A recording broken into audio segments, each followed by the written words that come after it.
हरे कृष्णा। आवाज़ ठीक है? आवाज़ ख़राब है, माइक दे दीजिए।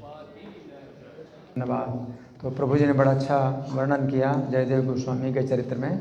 इसमें एक सिद्धांत की थोड़ा चर्चा हम करेंगे कि जयदेव गोस्वामी का जो मन है वो जब लीला में प्रविष्ट हो गया, तो उस लीला में प्रविष्ट हो गया तो उन्होंने देखा कि श्री कृष्ण राधा रानी का चरण अपने सिर में धारण कर रहे हैं, लेकिन उनकी जो बुद्धि है वो सिद्धांत में प्रविष्ट है।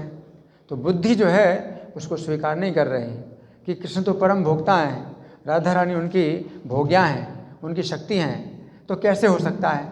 तो बुद्धि में संशय, बुद्धि में तर्क ये होते हैं। जो मन है वो जो है लीला में प्रविष्ट हो गया है, तो मन जो है मतलब बिल्कुल बिना किसी संशय के वो जो है दिखा रहा है कि ये लीला है, ये लीला है।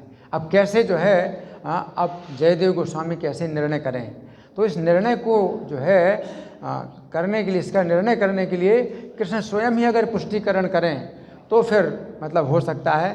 तो कृष्ण ने स्वयं अपने हाथ से लिखा, क्योंकि और कोई दूसरा अधिकारी नहीं है इस विषय में निर्णय करने का, तो भगवान ने जो है स्वयं दिखाया। अब देखिए भगवान का भोग, भगवान भोगते हैं, राधा रानी भोग्या हैं, भगवान भोग रहे हैं, उनका भोग जो है अतीन्द्रिय है, इंद्रियों से अतीत है।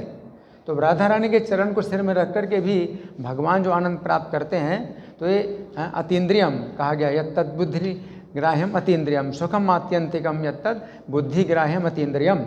तो अतीन्द्रिय है, भगवान का जो भोग है वो अतीन्द्रिय है।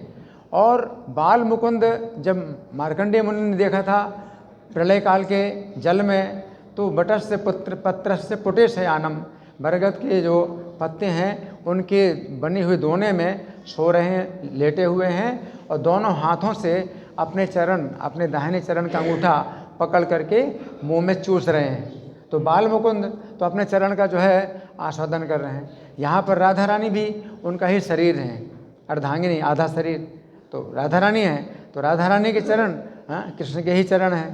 तो जब बचपन बालक की अवस्था में भगवान अपने चरण का अंगूठा जो है चूस रहे हैं, लेकिन अब तरुण अवस्था में भगवान जो है अपना ही चरण, यानी राधा रानी का चरण है, वो भी अपना ही चरण है, अपने ही चरण को अपने सिर में रख रहे हैं।